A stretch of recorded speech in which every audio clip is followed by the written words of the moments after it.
અમે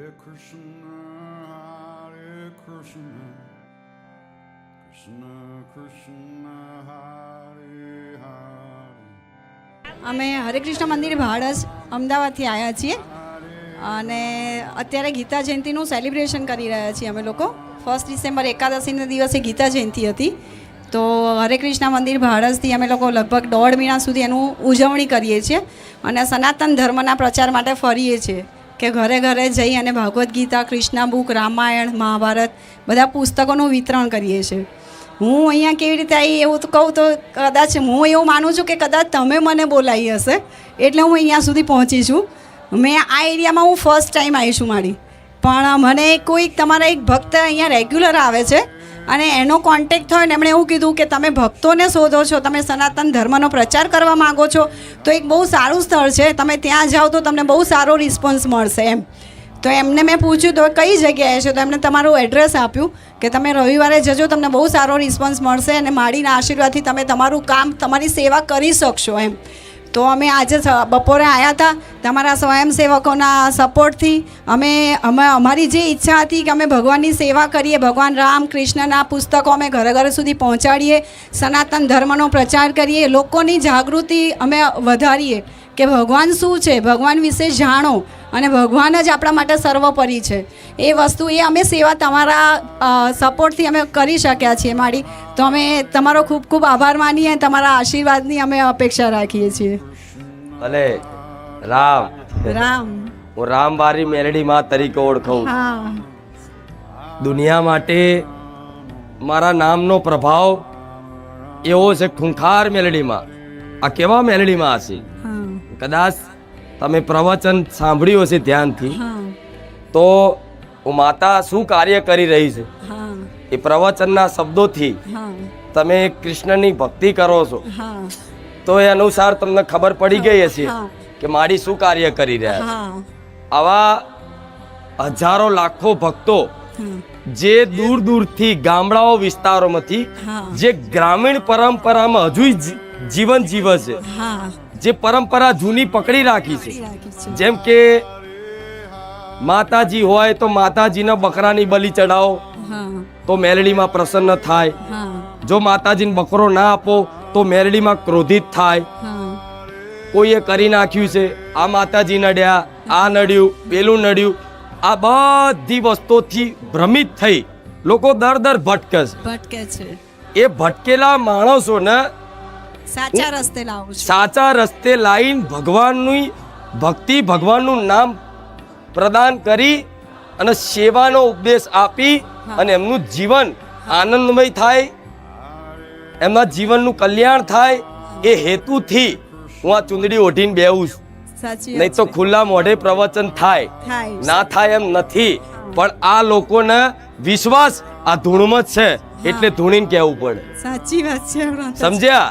આ લોકો આજે ગ્રામીણ વિસ્તારોમાંથી આવે છે, જે બાપ દાદાઓની જૂની પરંપરાઓ પકડી રાખી છે. દારૂ ચડાવો, બકરો હાલો, વારણ કારણ કોકે કરી નાખ્યું, કોકે મૂઠ મારી, કોઈ કર્મોની પીડા છે એ કોઈ સ્વીકારવા તૈયાર નથી. અને સાચા સાધુ સંતો, ભજનાનંદી મહાપુરુષો ની વાણી આમના સુધી નથી પહોંચતી જ નથી, પહોંચે છે પણ છતાંય એક સમાજમાં એક ગેર સમજ એવી માન્યતાઓ આપી દીધી છે, સ્વીકારવા તૈયાર નથી ગામડાઓમાં કે ભગવદ્ ગીતા ઘેર રાખવાથી આપણા ઘેર મહાભારત થાય. આ લોકોની માન્યતા આવી છે કે ભગવદ્ ગીતા ઘરે રખાય નહીં તો આપણા ઘેર મહાભારત થાય. કૃષ્ણ ભગવાનનો અર્જુનજીનો ફોટો ના રખાય નહીં તો આપણા ઘેર યુદ્ધો થાય. પણ ખરેખરમાં એ ભગવદ્ ગીતા જે કૃષ્ણ ભગવાને અર્જુનજીનો સંવાદ થયો તો એ લોકો આ યુદ્ધ રૂપી જોવે છે કે ભગવાન યુદ્ધ કરવાનું શીખવાડે છે, પણ ભગવાને યુદ્ધ કરવાનું શીખવાડ્યું નહીં, એ યુદ્ધ તમારી અંદર રહેલા અવગુણો સાથે કરવાનું શીખવાડ્યું. આ લોકો આ બધી વસ્તુને જે સમજે છે બરોબર, પણ જે ગ્રામીણ પરંપરાઓમાં જે જીવે છે, ખોટી માનસિકતાઓમાંથી પરેશાન થાય, જે અજ્ઞાનતામાં જીવે છે, એમને સાચું જ્ઞાન આમ જ રહી અને માતા આપું. મારું કોઈ બીજો ઉપદેશ નથી, અંધશ્રદ્ધા ફેલાવવાનો ઉપદેશ નથી. મારા ધામમાં પૂછો, આજે તે ક્યારેય કોઈ વારણ કારણની વિધિ, નથી થતી. કોઈ ખીલા ચોકી, કોઈ જાતનું નહીં, કોઈ બકરા દારૂની માનતા નહીં, કશું જ નહીં. અહીંયા તમને દાન કરવાનો આગ્રહ જોવા નહીં મળે. નથી અહીં સ્વયંથી જાતે પોતાની ભાવ ભક્તિથી જે કરે એનાથી આ બધા આયોજન થાય છે. અને ઘણા મારા ભાવિક ભક્તોને રામ ને કૃષ્ણ ભગવાનનું નામ આજે જપતા કરી દીધા. અમે મારા ધામ તરફથી દર રવિવાર 20 થી 25 થી 30,000 જેટલી રામ નામની બુકો થાય. ઘરે ઘરે જઈ નાના નાના બાળકોથી તે મોટા વૃદ્ધો સુધી રામ રામ જપ કરે છે. કોઈને કૃષ્ણ નામ જપવું હોય તોય તે કૃષ્ણ હરે કૃષ્ણ હરે રામ એ જપો તોય ચાલે. ભગવાન નામની મહિમા શું છે? ભગવાન નામની મહિમા તો ભગવાન ખુદ નહીં કહી શકતા. પણ એક થોડી જેમ રામ સેતુ તો નહીં બંધાય પટેલ, પણ એક પથ્થર તો મૂકી શકીએ. ખિસકોલી જેવા તો બની છે. ખિસકોલીનું સામર્થ્ય નથી કે આખો રામ નું સેતુ બનાવી શકે, પણ એક પ્રયાસ તો છે. આ એક નાનકડો પ્રયાસ હતો અને આ નાનકડો પ્રયાસ આજે મારા ભગવાનની કૃપાથી આટલો વિશાળ બની ગયો. કે જ્યાં ભક્તો સ્વયં થી જાતે આવે છે. હા, અને તમે જે પ્રચાર પ્રસાર કરો છો એ ખૂબ સરસ કાર્ય છે. ભગવાને તમને નિમિત્ત રાખ્યા. તમારા જેવા સત્પુરુષોના સત માતાઓના આશીર્વાદથી જ અમે કામ કરીએ છીએ. સાચું કહું ને તો અમને તો આ વાતાવરણ જોઈને એક વખત એવું લાગ્યું કે શું ધન્ય છે કે આ ધરતી ધન્ય થઈ ગઈ છે, કે આટલું પવિત્ર વાતાવરણ છે, આટલો સનાતન ધર્મનો પ્રચાર થાય છે. લોકોના હાથમાં ડિજિટલ કાઉન્ટર જોઈને અમે ખુશ થઈ ગયા. ખુશ થઈ ગયા કે લોકોને જોડે જાપ કરાવવી કઈ સહેલી વસ્તુ નથી. કળિયુગમાં લોકો જોડે ભગવાનનું નામ લેવડાવવું એટલે લોઢાના ચણા ચાવવા જેવું છે. લોકો મોબાઈલથી બહાર નથી નીકળતા, અને એ જ વ્યક્તિઓ જો ડિજિટલ કાઉન્ટરથી જાપ કરતા હોય એટલે ધન્ય છે આ ધરતી ને ધન્ય છે અહીંના માણસો. ભલે રામ, ખૂબ સરસ ગમ્યું. પણ અમે તમારા માટે એક પુસ્તક લઈને આવ્યા છીએ. લાવો.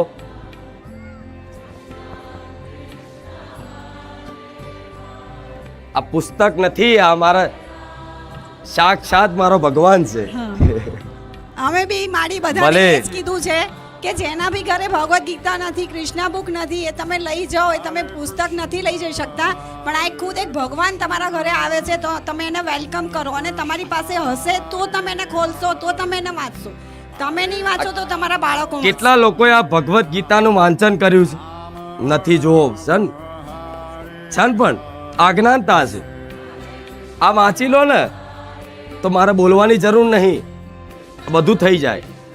મારી આજે અમે તમારા નામથી જ અમે પ્રચાર કર્યો છે, ખોટું નહીં બોલું. અમે એવું કીધું છે કે ભાઈ માળીએ કીધું છે કે આ ભાગવત ગીતાનો લો અને એનો પ્રચાર કરો. ખોટું નહીં બોલીએ. નહીં, સરસ કાર્ય, ખોટું બોલવાની ક્યાં વાત છે?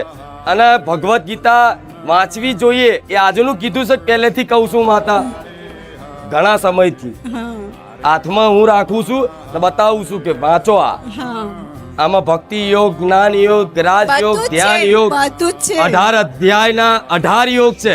આ 18 અધ્યાયના 18 યોગ જે કદાચ સ્મરણ કરી અને સ્વીકારી લે ને, ભગવાનની સાક્ષાત વાણી બિરાજમાન છે. આમ ભગવાને સાક્ષાત કીધું છે, આમાં વચ્ચે કોઈ નથી.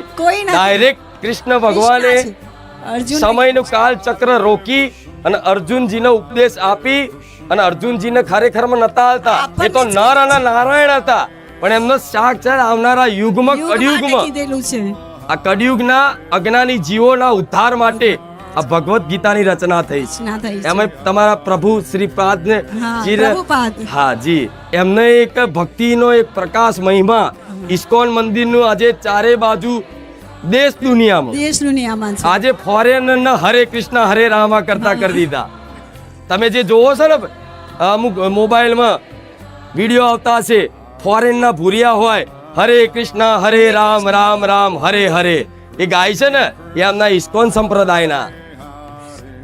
એમણે વૃંદાવનમાં જાઓ ને અત્યારે નૃત્ય કરતા કરતા, ભગવાનનું નાચ ગાન કરતા કરતા ભગવદ્ ગીતાનો પ્રચાર પ્રસાર કરે છે. એ જોઈને ખૂબ આનંદ થયો કે ના, જોઈ આપણા દેશમાં જ્યાં સુધી આવા ભક્તો છે, ત્યાં સુધી ભગવાનનું સનાતન ધર્મનું કોઈ અસ્તિત્વ મિટાઈ શકવાનું નથી. એની ધજાઓ લહેરાઈશ. હા ધર્મની ધજા છે, આ ધર્મની ધજા છે. ભલે દુનિયાના જે દેખાય, લોકો આ નોંધ લે ના લે, આ નોંધ લેવા માટે નથી રચાયું. નથી નથી. ભલે ખૂબ ગમ્યું, ફરી કોક દાડ આવજો, મારું આમંત્રણ છે. રામ માડી ભલે રામ. હરે રામ હરે રામ હરે કૃષ્ણ. હરે કૃષ્ણ હરે કૃષ્ણ કૃષ્ણ કૃષ્ણ કૃષ્ણ હરે હરે. હરે રામ રામ રામ હરે હરે. હરી હરિ બોલ બોલ. રામ રામ.